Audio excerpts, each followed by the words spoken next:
Welcome back to Take Care Time, the tales and the exhales of caregivers. I'm your host, Beverly Nance.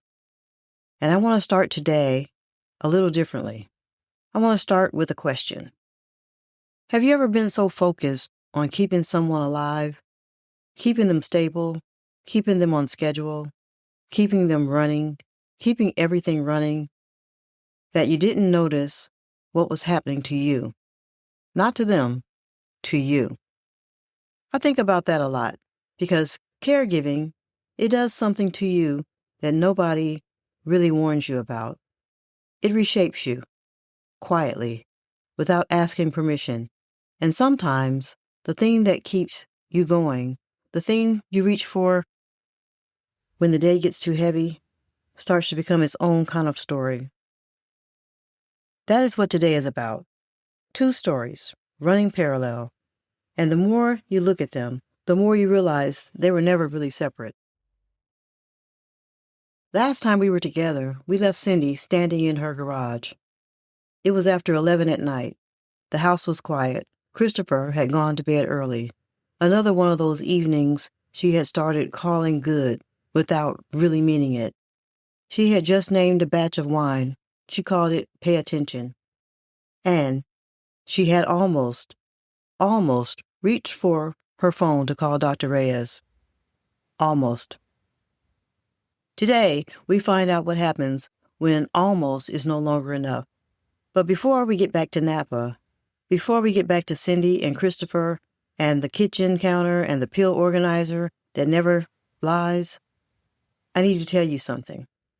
I need to tell you about a family that had every advantage, every resource, every reason in the world to do the right thing, and chose not to. Because what happened to Christopher and what is happening in living rooms and bedrooms across this country did not happen by accident. It was engineered.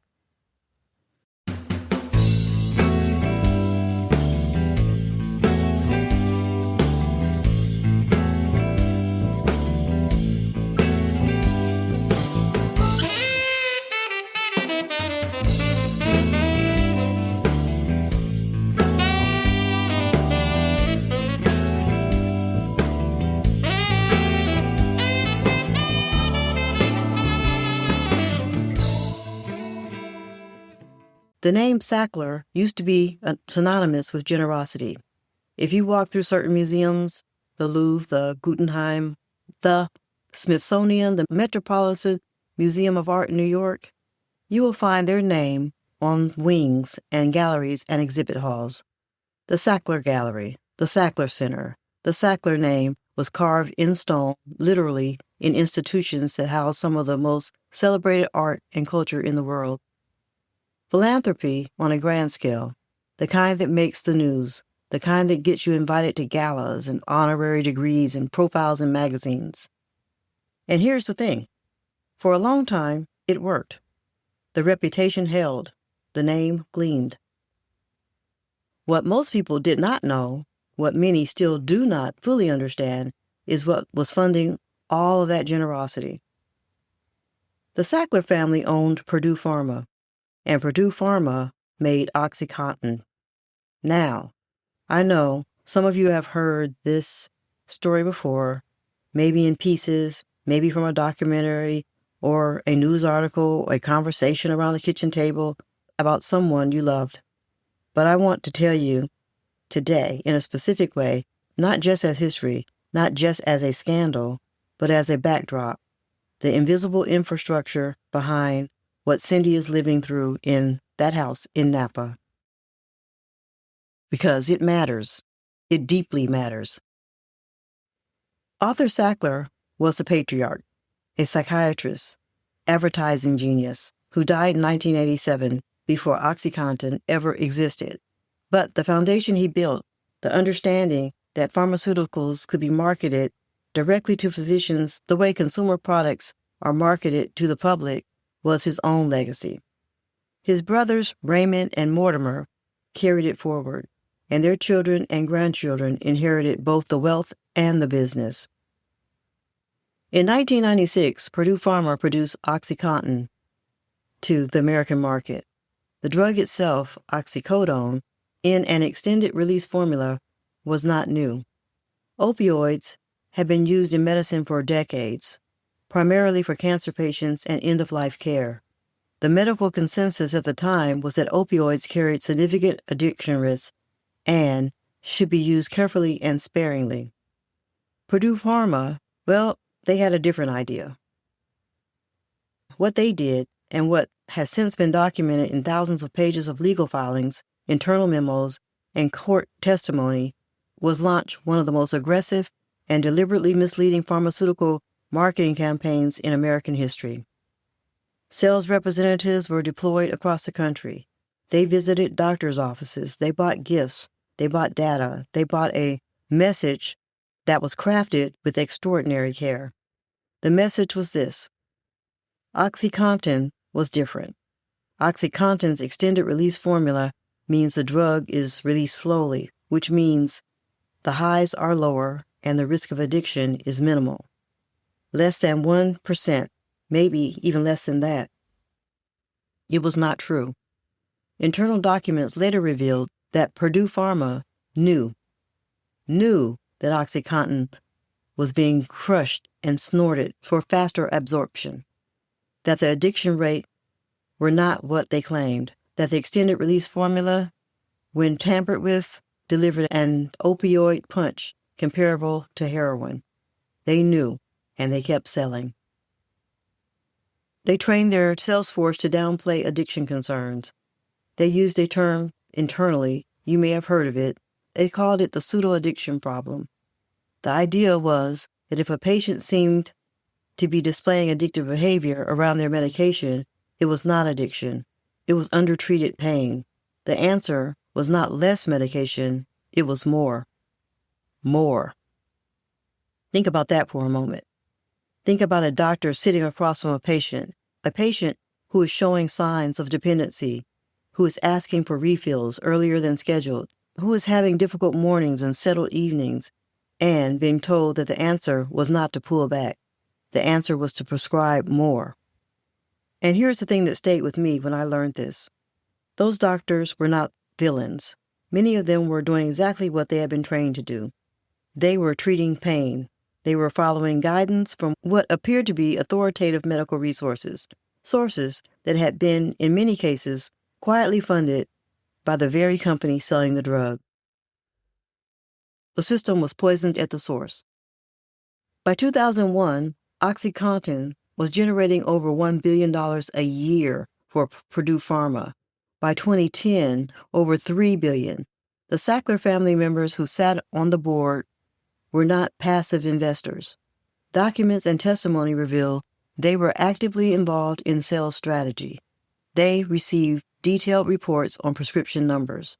They pushed for higher doses to be marketed more aggressively.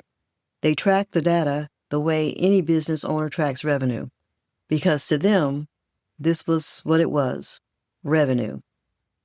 Meanwhile, in communities across the United States, rural communities, suburban communities, communities that had nothing in common except that a doctor had handed someone a prescription, people were dying. And maybe you have felt that too. Maybe someone in your family was part of that story.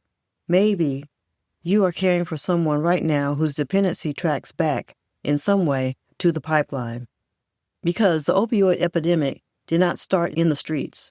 It started in a boardroom with a family that knew. In 2007, Purdue Pharma pleaded guilty to federal charges of misbranding OxyContin. They paid $600 million in fines. No Sackler family member went to prison. In 2019, Purdue Pharma filed for bankruptcy amid thousands of lawsuits. States, cities, counties, and individuals had all come for them. The Sackler family had, in the years preceding the bankruptcy, withdrawn an estimated $10 to $11 billion from the company. $10 to $11 billion. Moved out, protected while the lawsuits gathered. In 2023, the Supreme Court of the United States considered settlement that would have shielded the Sackler family from further civil liability in exchange for a payment of roughly $6 billion. The court ultimately rejected that arrangement. The legal battles continue. Museums began removing the Sackler name from their walls, one by one, quietly at first, then loudly. The stone that had been carved with their name has been chipped away. But the damage that was done to hundreds of thousands of families and communities, to the bodies and the brains of people who trusted their doctors and trusted the system, that cannot be chipped away. It lives in the people who are still here. It lives in the people who are caring for them. I want to come back to Cyndi now, because I have been thinking about her all week, not just as a character in a story, but as a person who represents something real. She did not know about the Sacklers. She did not know about the internal memos or sales training manuals or the word pseudo-addiction. She was not thinking about boardrooms or billion-dollar settlements. She was thinking about Christopher. She was thinking about whether he had taken his morning medication, whether the physical therapy appointment had gone okay, whether the tension in his jaw at breakfast meant the pain was worse, or whether it meant something she was not ready to name. And in the evening, she was thinking about wine. I want to talk about the wine for a minute, because I think it is important. And I think maybe you have your own version of it. Maybe it's not wine. Maybe it's the garden. Maybe it's a book, a run in the early morning before the house wakes up, a show you watch with the sound low after everyone is asleep, something that is yours, something that no one needs anything from. Cyndi had the garage. And here is the thing about the relationship with winemaking that I keep coming back to. It was not escapism in the way we usually mean that word. She was not running away from her life. She was not pretending things were fine. She was doing something harder. She was staying present while also staying sane. She was finding a way to be two things at once, fully in her caregiving life and also, for 1 or 2 hours a night, fully in something that was hers. There is a difference between escaping and restoring, and I think caregivers sometimes feel guilty about the things that restore them, like they do not deserve to feel good when someone they love is struggling, like joy is a betrayal. It is not. It is survival. But here is what I want to say, gently, because I think Cyndi will want me to say it. The garage was also the place where she was not watching. Not because she was negligent, not because she did not love Christopher, but because the garage was the place she had given herself permission to stop watching. And that permission, that necessary, human, completely understandable permission, meant that certain things were happening in the house that she was not seeing. And maybe you have felt that too. Maybe you have a place like that, a place where you finally exhale. And maybe, if you are honest, you sometimes wonder what you might have missed while you were exhaling. I'm not here to make you feel guilty about it. I'm here to sit with that truth alongside you, because I have a place also. Cyndi called Dr. Reyes on a Wednesday morning. Not the morning she had planned to call. 3 days after that morning. 3 days, 3 more days of watching and noting and opening her log and reading those 7 entries again. It took her 3 days to talk herself into making the call she already knew she needed to make. That is normal, by the way. That delay, that is not weakness. This is the particular terror of being the person who holds all the information and has to decide what to do with it. Because once you say it out loud, things change. And caregivers, people who already had so many things change on them, sometimes need a little extra time before they can invite another change in. She called from the parking lot of the physical therapy building while Christopher was inside. She did not go inside with him that day. She told herself it was because he was making progress and needed independence. But really, and she knew this, even as she thought it, she needed 45 minutes alone in the car to make a phone call she had been avoiding. The nurse who answered put her on hold for 3 minutes. Those 3 minutes, she told herself later, felt longer than the entire month of December. When Dr. Reyes came on the line, his voice was exactly what she needed it to be. Quiet, unhurried, like he had all the time in the world, even though she knew he did not. "Mrs. Marlowe," he said, "what's on your mind?" And something about that question, the simplicity of it, the openness of it, cracked something loose in her chest. She told him everything.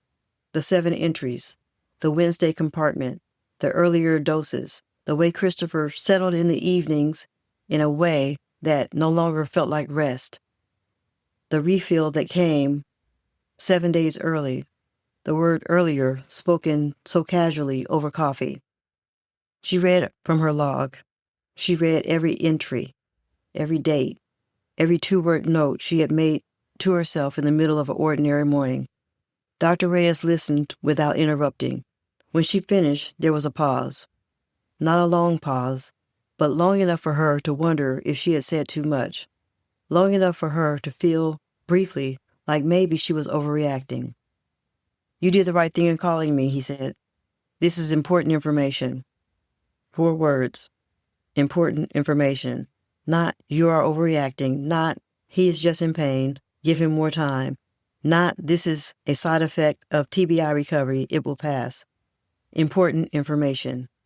I remember thinking when I first heard Cyndi describe the moment, how much those 2 words must have meant, because caregivers spend so much time second-guessing their own observations, wondering if they are seeing things clearly or through the distorted lens of exhaustion, wondering if their concern is love or anxiety or both. To be told that what you ever observed was important, that your log mattered, that your 2-word notes in the middle of an ordinary morning had just changed the course of what happened next. This is something. Dr. Reyes asked her to bring Christopher in at the end of the week. He wanted to do a full medication review. He used careful language. He talked about reassessing the pain management protocol, about the intersection of TBI recovery and opioid sensitivity, about some newer approaches he wanted to discuss with both of them. He did not use the word addiction on the first call, but Cyndi heard it anyway, in the careful spaces between his words, in the way he said both of them, meaning he wanted Christopher in the room, but he also wanted Cyndi in the room together. She sat in the parking lot for a long time after she hung up. The physical therapy building was quiet. A few cars, a pigeon on the curb, an ordinary world going about its business. And Cyndi sitting in the car felt simultaneously like she had just done the bravest thing she had ever done and the most terrifying, because now it was real, and real is always harder than suspected.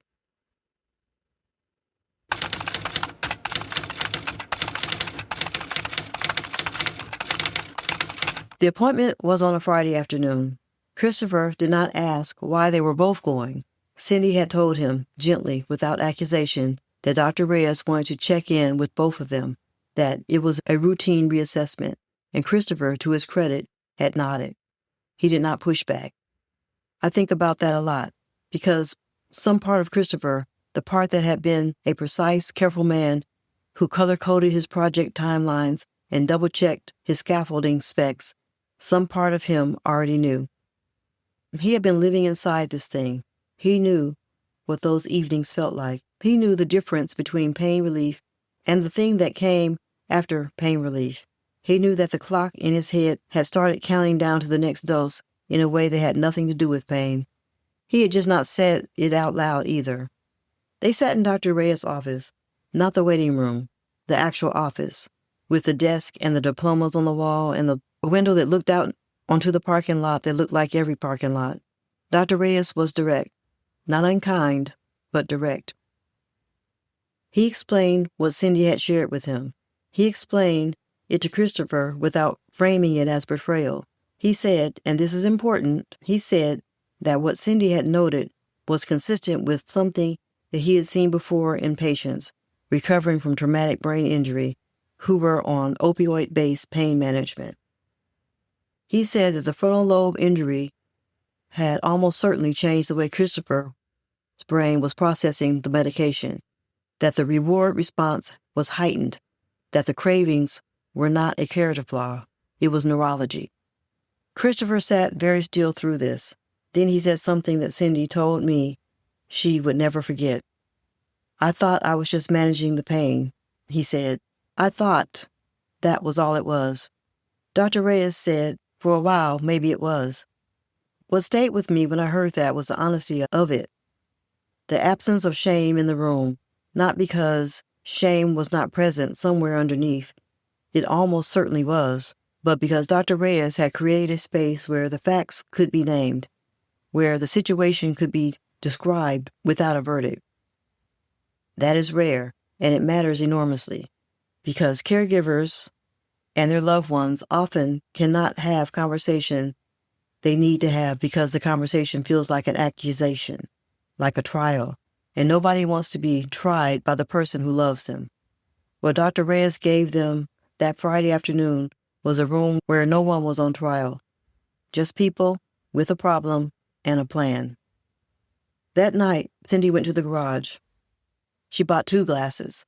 She poured wine from the batch that she called November, the one that had taken so long to clarify, the one that had been through the second pressing and came out the other side.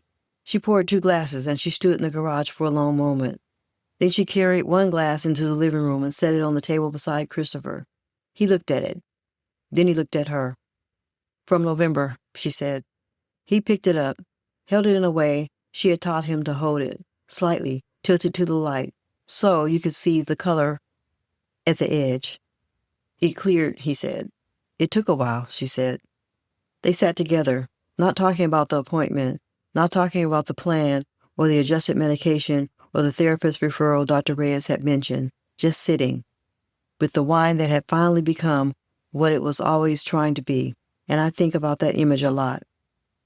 A caregiver and her person, sitting with something that had been through pressure and uncertainty and time, something that had drifted and had been corrected and was still becoming. This is not a metaphor for closure. This is a happy ending wrapped in a bow. That is just 2 people, still in it, still together, still choosing to sit in the same room. And sometimes, I really believe this, sometimes that is enough for one night.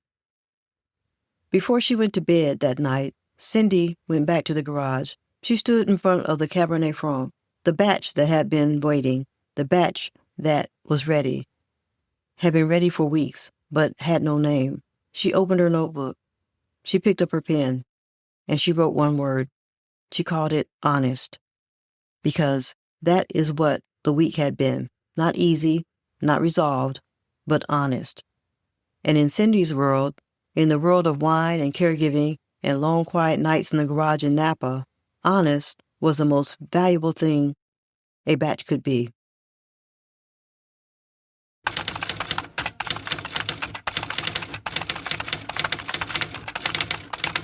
I want to sit with you for a moment before we close. I have been carrying 2 stories in this episode, the story of the Sackler family and the story of Cyndi and Christopher, and I want to be honest with you about why. Because I think sometimes when you are deep in caregiving, when you are exhausted and managing and just trying to keep everything from falling apart, we forget that our situation exists in a larger world, that the thing we are dealing with in our home did not just arrive, that it has a history, that it has architects. The Sackler family did not create pain. Pain existed long before they did, but they absolutely did create a system that turned pain management into a profit machine and dependency in a revenue stream. And families like Cyndi's are still living in the wreckage of the choices that family made in boardrooms decades ago. That context does not fix anything. It does not give Cyndi her easy mornings back. It does not undo the weeks of watching and filing and not yet naming. It does not make the appointment with Dr. Reyes less hard.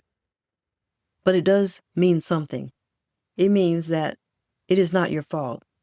It means if you are caring for someone who has struggled with opioid dependency, whether it started after an injury, after a surgery, after a prescription that seemed completely reasonable, you are not dealing with a moral failure. You are dealing with a public health catastrophe that was deliberately created and profitably maintained. And you are doing the hardest thing. You are staying. You are keeping the log. You are making the call. You are carrying the glasses to the living room and sitting in the same room even when it is complicated and scary and unresolved. That is caregiving. In all its ordinary, extraordinary, exhausting, loving reality. And here's the thing I want you to hear right now, whoever you are. You deserve to exhale. You deserve your garage, your garden, your book, your hours that belong only to you, not because you have earned it through suffering, but because you are a person, not just a caregiver, a person, and people need space to breathe. I want to tell you something I created specifically for this. The Take Care Time Respite Box. It is a bi-monthly themed subscription box curated specifically for caregivers, not for the person you are caring for you, for the person doing the work. And I have to tell you about our May-June box because I am so excited about it. The May and June box has a wine theme. I know. Given everything we just talked about, Cyndi in her garage and the wine she called November and the Cabernet Franc she called Honest, I hope that lands the way it's meant to. This box is not about wine as an escape. It's about wine as celebration, a sensory experience, and as a particular pleasure of something that has been made with care and patience and attention. This box was curated for the caregiver who deserves to pour something beautiful into a beautiful glass and sit with it, who deserves a moment of sensory joy that asks absolutely nothing of them. Every item in the box was chosen with intention, with you in mind, with the understanding that rest is not a reward, it's a requirement. You can view the May-June wine-themed respite box at takecaretime.com. That's takecaretime.com. Go look, you deserve it. Before I go, and I mean this sincerely, I want to hear from you. Has any part of this story felt familiar to you? Have you cared for someone whose recovery was complicated by medication dependency? Have you been Cyndi, standing in the parking lot, working up the courage to make a call you already knew you needed to make? Have you named something, a batch, a moment, a season, and felt the strange relief of finally having the right word for it? Or maybe you have a story that has nothing to do with opioids. Maybe your caregiving story is different, and it is still heavy, still real, still worth telling. I want to hear it. You can reach me at podcast@takecaretime.com. That is podcast@takecaretime.com. With permission, your story may become part of this show because caregivers listening, the ones driving to appointments and filling pill organizers and making phone calls that they have been putting off for days, they need to hear that they are not alone, and you are the proof of that. Next time on Pour, Pause, Pay Attention, Christopher begins a new chapter in recovery, one that will require something from both of them that neither of them was quite prepared for. And Cyndi starts a new batch. She does not have a name for it yet, but she has a feeling, and in her world, that is always where the best batches begin. Please note that this episode features reenactments and dramatized details. While in most cases the exact verbatim dialogue may not be known, all dramatizations are grounded in thorough research and crafted to honor the stories shared. To respect the privacy and confidentiality of the individuals involved, names and some identifying details have been changed. Until next week, take care.